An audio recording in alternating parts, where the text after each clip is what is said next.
Small Changes by Digits 27, Chapter 19, Same Old Waiting. Zabuza awoke with a groan, a terrible ache working its way up his back to his neck. He quickly realized why when he tried to move his arms, only to find them bound behind him. He strained, but whatever was keeping his arms together was tough and didn't yield to his muscles. It wasn't like he had much leverage anyway. More alarmingly was when he tried to access his chakra, searching for that familiar warmth inside of him, only to come up dry. He felt cold and weak, and most annoyingly of all, helpless. He could only imagine how Haku! His eyes widened in alarm as he looked about the small and relatively unadorned bedroom he was in. The blinds were shut, so not a lot of light got in, but he was able to make out the dim outline of things around him, like the bed and the small chest of drawers. However, his young apprentice was nowhere in sight. In a few moments after his call, though, there was a shuffling sound from outside, and a few seconds later the door was opened, making Zabuza wince from the sudden light. Zabuza-sama. Luckily, the person who entered was just Haku, now wearing just his underclothing he normally wore beneath his battle kimono. It just consisted of a thin set of black leggings and a mesh shirt. It was obviously so he couldn't hide his senbon on him. His mask was also consistently absent, and now that Zabuza realized it, so was the rest of his own gear, Kubikiri included. Haku, you're okay? The boy nodded once soberingly in affirmation before sitting at the foot of the bed. Where are we? Zabuza had other questions, but that seemed the most pertinent. At the bridge builder's house, under the watch of Namikaze-san. Zabuza scowled, so they'd finally been caught after all this time, and it isn't even by Hunternin. It was by a random Konoha jonin and his brats. And they didn't restrain you? Haku simply pulled down his mesh shirt slightly, showing a seal imprinted on his collarbone that pulsed faintly at his touch. They have suppressed my chakra. Namikaze-san doesn't seem to find me a threat even enough to restrain me. Zabuza scowled again, so that was why he felt so drained. He likely had a seal on him somewhere as well. And me? Haku smiled lightly. He was always one to try and make the best of a bad situation. Zabuza-san said that even without your chakra, you are a dangerous man. Zabuza grunted. He supposed that was true enough, although his arms were beginning to grow slightly sore. And they're just leaving us unsupervised? At that moment another presence made itself known at the door, as a young purple-haired girl timidly poked her head around the frame. Not quite. I'm the one watching over you while the others are at the bridge. Aime stepped further into the room, feeling highly uncomfortable under Zabuza's intense gaze.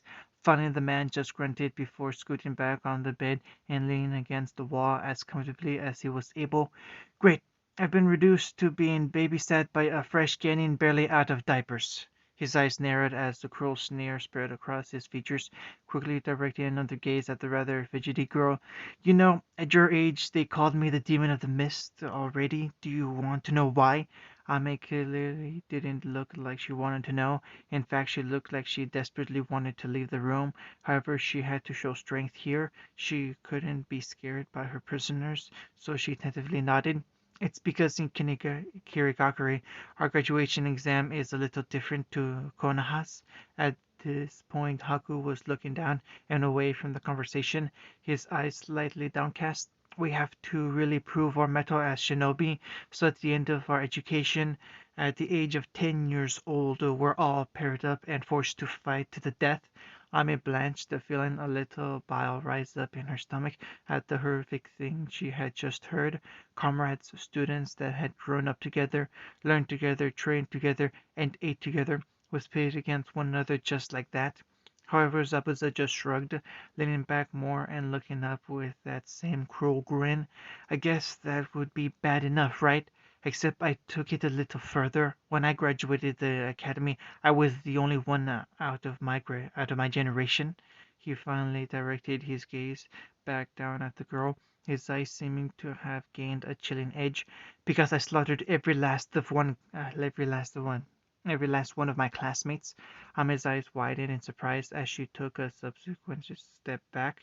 There's a reason we're called the Bloody Mist, girlie. Just as Ame was about to turn and leave the room to escape the monster in front of her, a comforting presence gripped her shoulder. Please don't try and spook my Genin Momochi-san. Sabusa just grunted out a chuckle as Naruto stepped into the room, hand on Ame's shoulder. Genin, you can't call these gaki Genin Namikaze, not like we were. Sabusa grinned, a toothy smile showing each of his teeth had been filed down to an almost shark-like point. It was a trait all swordsmen of the mist shared, an initiation ritual of sorts.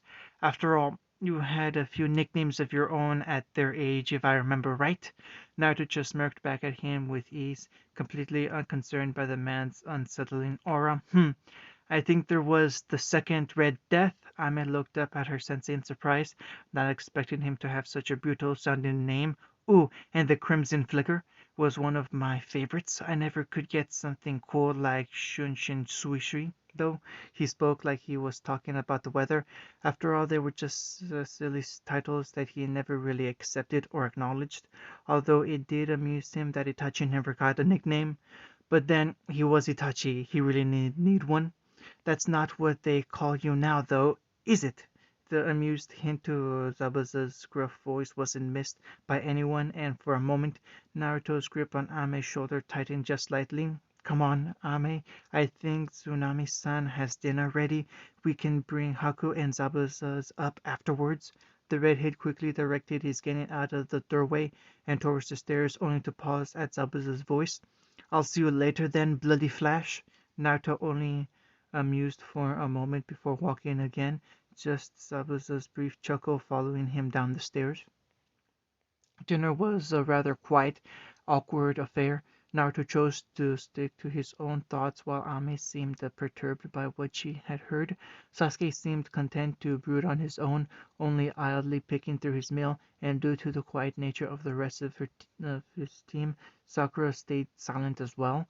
It didn't help matters that occasionally the young boy that lived in the house in Nari would occasionally send a glare at the group of shinobi for an unknown reason. It was only when Inari had finished his meal and stalked off without a word that Ame finally spoke up, shattering the brittle silence. Sensei, why do they call you the Bloody Flash? Naruto nearly choked on the food in his mouth as he blinked in surprise at the young Genjutsu practitioner. Likewise, the rest of the table suddenly had their sights on Naruto as the teen choked down the rest of his food with a gasp before looking at Ame incredulously. Um, Ame, that's not really a conversation for dinner. However, now his other two genin were intrigued as Sasuke stared intently at his sensei. What does she mean? Is that what they call you? Even Sakura was looking at him, her wide green eyes staring as though they were trying to puzzle a difficult problem out. Wait, who calls you that? At the other end of the table, Tazuna and Tsunami seemed slightly uncomfortable, uncertain what to do as the three kids all ganged up on their teacher. Ah, this seems like a sensitive topic. Quickly but gracefully, Tsunami put her chopsticks down and excused herself from the table, even as Naruto stared hopelessly after her. Wait, Tsunami-san, I wasn't going to. However, she was already gone, leaving the redhead to simply trail off uselessly, only to look back down and find four sets of eyes staring at him intently. Even you, Tazuna-san. The man simply took a swig of his drink with a large sigh of contentment before grinning at the teen. I don't know. Sounds like a good tale. Naruto grimaced at that. In what possible way did any nickname involving the word bloody sound like a good story? Finally, though, as his genin's eyes continued to bore into him, he let out a brief sigh, already regretting this. Quickly, as if his hand hadn't moved at all, a strange kunai appeared in his palm, and he quickly placed it on the table. The genin recognized it as one of the ones they had seen at the battleground between Naruto and Zabuza, if it could be called that. Well, you know my father was the Yandame Hokage. Tazuna's eyes widened at that. He certainly didn't know that, but even as far out as Wave, the blonde Hokage was famous. He was mostly famous for refining and mastering the Nine Dames Jutsu, the Hiraishin, which allowed him to instantaneously transport himself to any marked location, though he gained the nickname Yellow Flash. He had done a lot more than that for Konoha in his brief tenure, but Naruto didn't want to talk about his father too much right now. Normally, He would use these kunai to do so as they were already marked. I managed to learn the technique when I was around 14. He paused for a moment and just stared at the incongruous kunai for a moment. A frown flickered across his brow. I was still a relatively young Ambu captain at the time, and I didn't know the limits of the techniques myself, never having used it much in combat. He sighed, leaning an elbow on the table as his Genin scooted slightly closer on their chairs, excited to actually be learning something about their rather enigmatic sensei. We were out on a mission in Kaminari no Kuni. It was a fairly normal exchange, just information. He sighed again, poking the kunai once lamely. I don't know who set off the explosives, whether it was one of us with a grudge or one of them with an ulterior mission, but in moments everything went to hell. I did my best to get all my teammates out of there, but in no time we were swarmed by reinforcements. At that point, I still thought we had a hope of getting out. We were pretty close to the border and we just needed to get closer. He sighed again, a long withdrawn sound, as he quickly composed himself. It could have been anyone, a lucky shot really, but one of my squad mates went down in a volley of kunai. I had never lost a teammate on a mission before, and I lost it. He looked up, and again he nearly sat back at the dark look in their normally flippant and happy sensei's eye. It was gone in a moment, though. It was over in a few seconds. I threw all the kunai I had, and next to no time all the enemy were dead, and I was standing alone in a barren field, surrounded by blood. Both Sakura and Ame's eyes widened as the former paled slightly. Sasuke, on the other hand, was leaning even further forward, an unusually glint in his onyx eyes. Apparently it's because of my hair that they call me the Bloody Flash, but I'm sure Kumagakuri tell a different side to it. Sakura looked down at her food, suddenly having lost her appetite. Likewise, Ame was oddly quiet, just staring at the table. Sasuke was once again in his thoughts, processing this information, while Tazuna just grimaced a little more wordlessly than the kids. However, after a moment of pensive silence, Naruto chuckled half-heartedly, his usual cocky smile returning, if not to its fullness. "Now that was pretty dreary, huh? Come on. We may be on a mission, but that doesn't excuse you from training tomorrow, so go get some rest, all right?"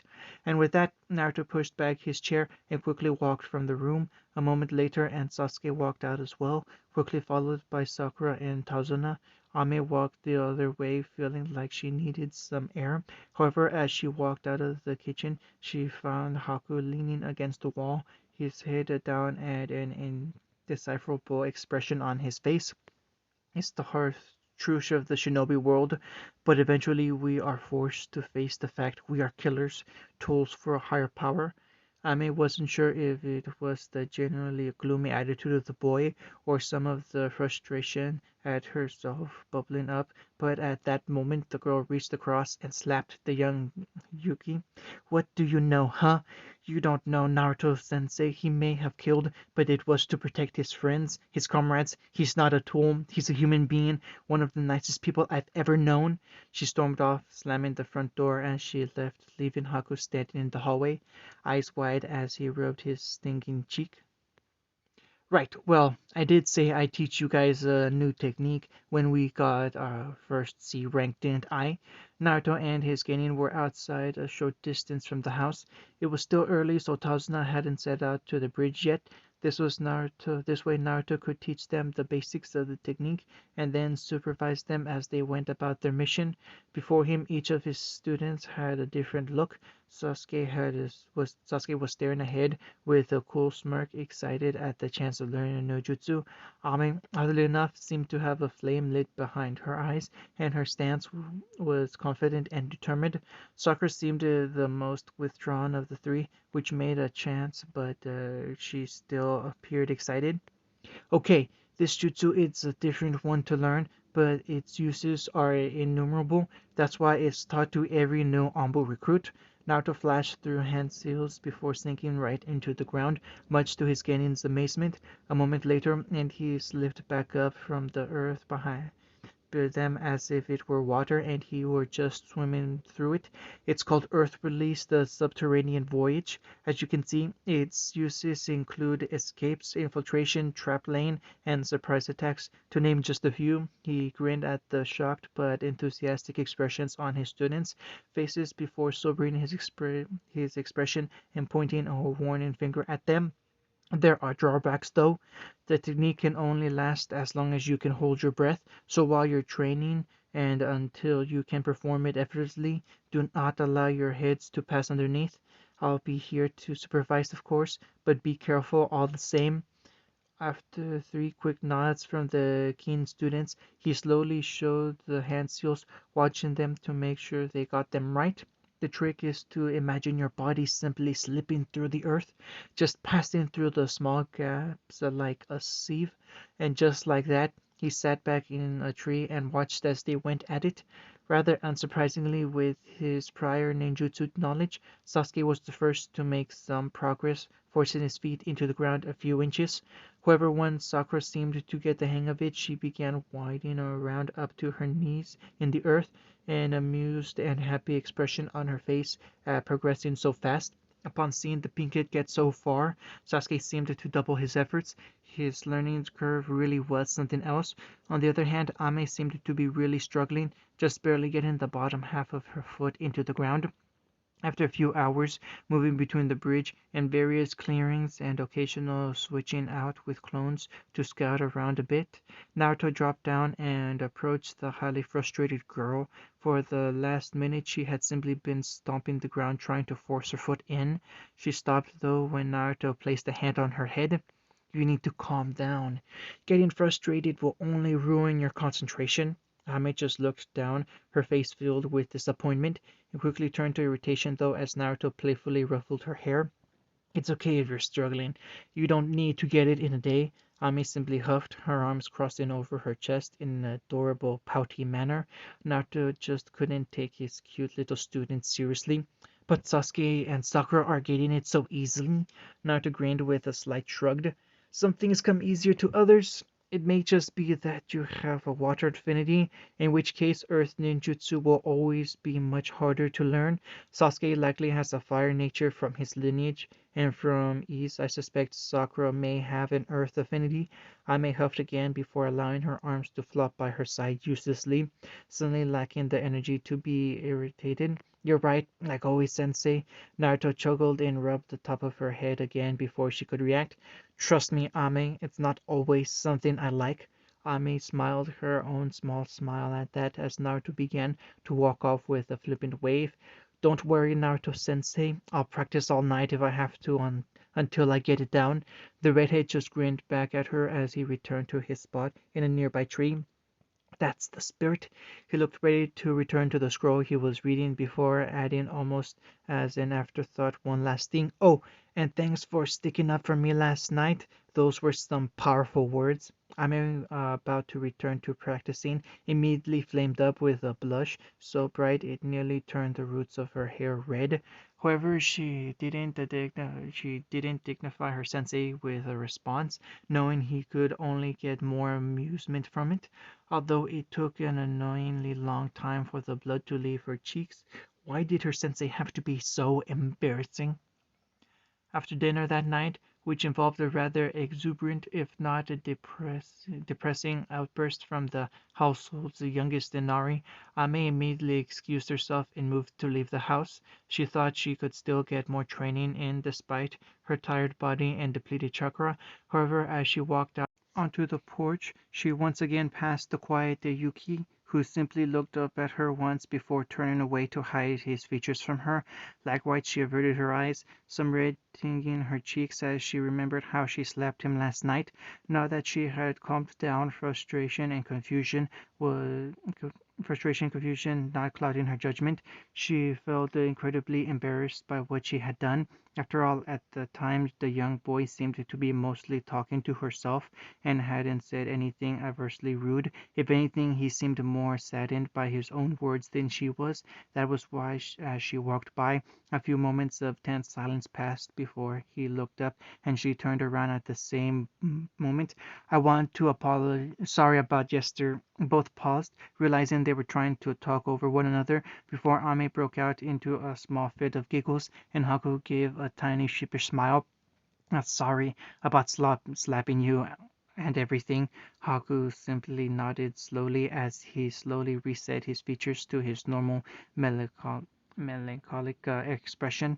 Really, Ami didn't believe eyes those large and doe-like belonged on a boy. It made him a hard person to stay angry at. And I would like to apologize about what I said. I was only voicing my thoughts and meant no offense. Ami let her lips work up as she nodded, letting him know it was okay. It would have ended there if Ame hadn't paused before leaving, her feature twisting into a frown. Do you really believe that? The shinobi are just tools? Haku's smile turned downwards as he stared at the ground, neither looking particularly happy nor sad. Yes, we are merely devices to carry out the dreams and ambitions of others, either out of loyalty or force it does not matter. Ame's frown only deepened as she rounded on the boy, her arms feeling strangely useless as they dangled by her side. But we're people too. I have dreams as well. Haku simply gave her that same sad smile, and briefly she couldn't tear her gaze away from his large brown eyes. Then you should pursue them with everything you have. Ame's frown only became more confused before she finally relented, waving her arms at the boy. Why is everything you say so confusing? Haku chuckled lightly, brushing one of his long black bangs away from his face. I don't mean it to be. He looked down, his smile growing ever so slightly. You're going out to train, aren't you? Ame nodded cautiously. Why? The violet blinked once. To become stronger. See, now the boy even had her doubting her own words. However, Haku still just gave her that same look. But for what reason? Why do you need strength? Ame was about to answer so that she could become a better shinobi, but she felt the conversation would simply loop if she did. Briefly, her swaying arm brushed the sheath off the sword, resting horizontally across her back, and she thought of her sensei, her sister, even her teammates. I suppose I fight because the people who put faith in me, who helped me be the person I am. At that, Haku's smile grew another millimeter, and he nodded slowly. Then you understand? And with that the boy simply walked into the house, no doubt back to Zabuza's side. Ame was left on the porch blinking and confused, her mouth opened and closing like a beached fish for a moment. What? She groaned lightly. Why did she have to have the weird deep moments with the odd shinobi boy on their messed up mission? She decided to try and forget about it by going out to train, not noticing Sasuke watching from the corner of the house, a pensive and thoughtful look on his face. Eventually, though, it simply twisted into his usual disgruntled expression, and he walked off too. However, neither could really shake off the strange, effeminate boy's words. The next few days passed remarkably quick for Team 7. Between training their new jutsu, guarding Tazuna at the bridge, and watching over Zabuza and Haku, they found their days quite busy. Normally, while it would be a deviation from the mission to wait out the continent for a bounty, their mission wasn't technically over until the bridge was built, so as long as the Kiryu caught up to Zabuza before then, they were able to keep them around. Right now, the three Genin were on their way back from the bridge, the sun beginning to set in the sky. However, as they passed through the woods on their way back to Tazuna's house, they heard the sounds of kunai impacting with trees so quickly moved to investigate. What they found was Naruto amidst the sea of Horaishin kunai spread out around a modest tree-sized clearing. He had a look of intense concentration on his face, a bunch of simple paper tags in his hands, and he was looking a lot more tired than his Genin had ever seen him. There was even a light sheen of sweat on his forehead, and he had removed his standard issue flak jacket. Then, like some almighty being had blinked, he was gone. Only the very faintest of red after-images marked the fact that he had moved. In what had to be less than a second, though, he was back in place like nothing had happened, although it was apparent that was not true. Suddenly, next to every single kunai in the clearing, a paper tag was slapped down on the surface beside it. All three of the genin were in shock, trying to figure out just how fast their sensei must have moved just then. However, he surprised them even more when he finally allowed his body to relax, only to flow in annoyance. Damn, still not good enough. Sasuke, usually the last to speak up in any situation, save where his own pride rested in the balance, couldn't accept that. "What are you talking about?" Naruto turned, his expression not changing, as if he had known they were there all along. Knowing him, he probably had. Instead of answering, though, he simply waved at the clearing, pointing out a few tags that were only half placed, their edges flapping in the breeze. "It isn't controlled enough." Sasuke frowned. If they had been kunai and the tree's enemies, it wouldn't have mattered all that much if they were just a few inches off. Not with that kind of overwhelming speed. Why are you even practicing when you already learned the jutsu? Naruto quirked an eyebrow at the boy before sighing into his hand. Typical Uchiha, all about quantity and never quality. Then again, Kakashi was a bit like that. Maybe it was the eyes. "It can always be better." He said it like it was obvious to anyone, only to notice Sasuke was still staring about the clearing, a gleam in his eye. But who could possibly stand up to such an overwhelming jutsu even as it is? Naruto just chuckled, suddenly appearing by Sasuke's side and laying a hand on his shoulder. "This jutsu has been around since the Nine Days' time. You don't think people have been coming up with possible ways to stop or defeat it?" He shook his head quickly, flashing back to the center of the clearing to better look at all his pupils. "No, every technique can be improved, even if it's as simple as removing the hand seals." At that, Sasuke finally piped up, confusion on her face. "What do you mean, Sensei? Don't all jutsu need seals?" Naruto quickly shook his head, a little too tired to be his usual irrationally amused self. "No, hand seals simply help us mold the chakra inside of us in a specific way. Once you have performed a jutsu enough times, the molding of the chakra becomes almost instinctual, and you can use it with progressively less and less hand seals until you use none at all. Usually the first jutsu a shinobi does with is the substitution. It's saved more than a few lives over the years." He chuckled, a Horaishin kunai appearing in his hand in a flash. "My father could use the Horaishin seamlessly, but he always found it quicker to use the Ram seal, even if only for a millisecond. It is a complicated mix of Hunjutsu and Ninjutsu, and the molding of the chakra is just too complex to be effective without seals, at least so far." Aime nodded in understanding from the back of the group. "So your goal is to make it more efficient without using any seals?" Sakura and Sasuke's eyes widened at the implication of that. Then the horizon really would be instantaneous travel. It would literally be movement at the speed of thought. Naruto smiled at the girl. "Something like that. Chakra isn't a substance in the traditional sense. It's an energy and can move as fast as it likes. With enough training, I hope to be able to mold it faster than I would be able to form any hand seals. Although that's just the first step." He mumbled the last part under his breath, but his genin heard it all the same, gulping a little at how serious their sensei was all of a sudden. You want to make it even further?" Sakura's shocked voice forced Naruto to look up, and the redhead quickly disarmed her with a warm smile. "A conversation for another time. If I remember right, none of you have even got the jutsu I gave you down. Never mind," zealously. When his genin simply stood there staring at him for another few moments, he quickly shooed them like one might a stray cat. "Come on, get!" The three immediately rushed off, making the redhead smirk at the sway he had over them.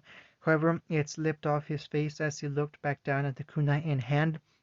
"I may not have caught up with with you just yet, Tao-san, but I will, and then I'll surpass you like I promised." His fingers curled around the seal inscribed handle until his knuckles turned white. "Just you wait."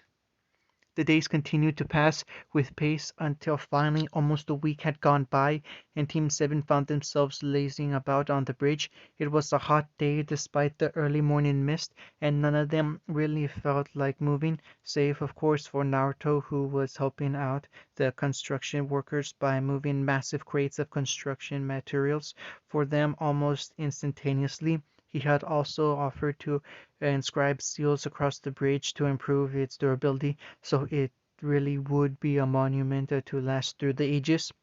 However, the redhead's ears twitched as he heard a rather large group of footsteps he didn't recognize. He turned to spot a rather bored-looking woman with blue hair straight out of the fog, hand on her hips.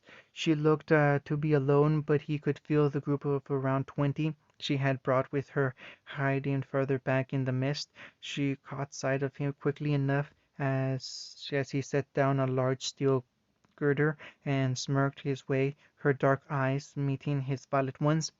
"You're the nuisance we were asked to deal with.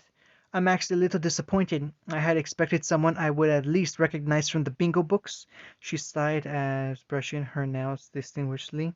However, Naruto saw through the pretense. The woman had a strangely large chakra capacity that Naruto could feel even without being a sensor. She was dangerous. The group she brought with her seemed to be around tuning level each, but there were a few of them. "It's rude to so casually start a conversation without introducing yourself, you know."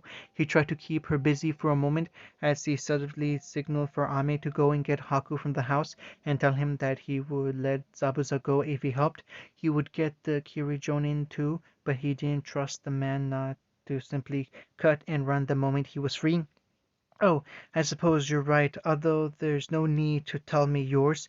It won't matter in a few minutes." Naruto smirked back at her challenge as he spun a kunai in his hand. "Gato hired us to remove a bug infestation on this bridge that would make you guys the bugs. I'm your exterminator for today. You may call me Gurren." End of chapter 19.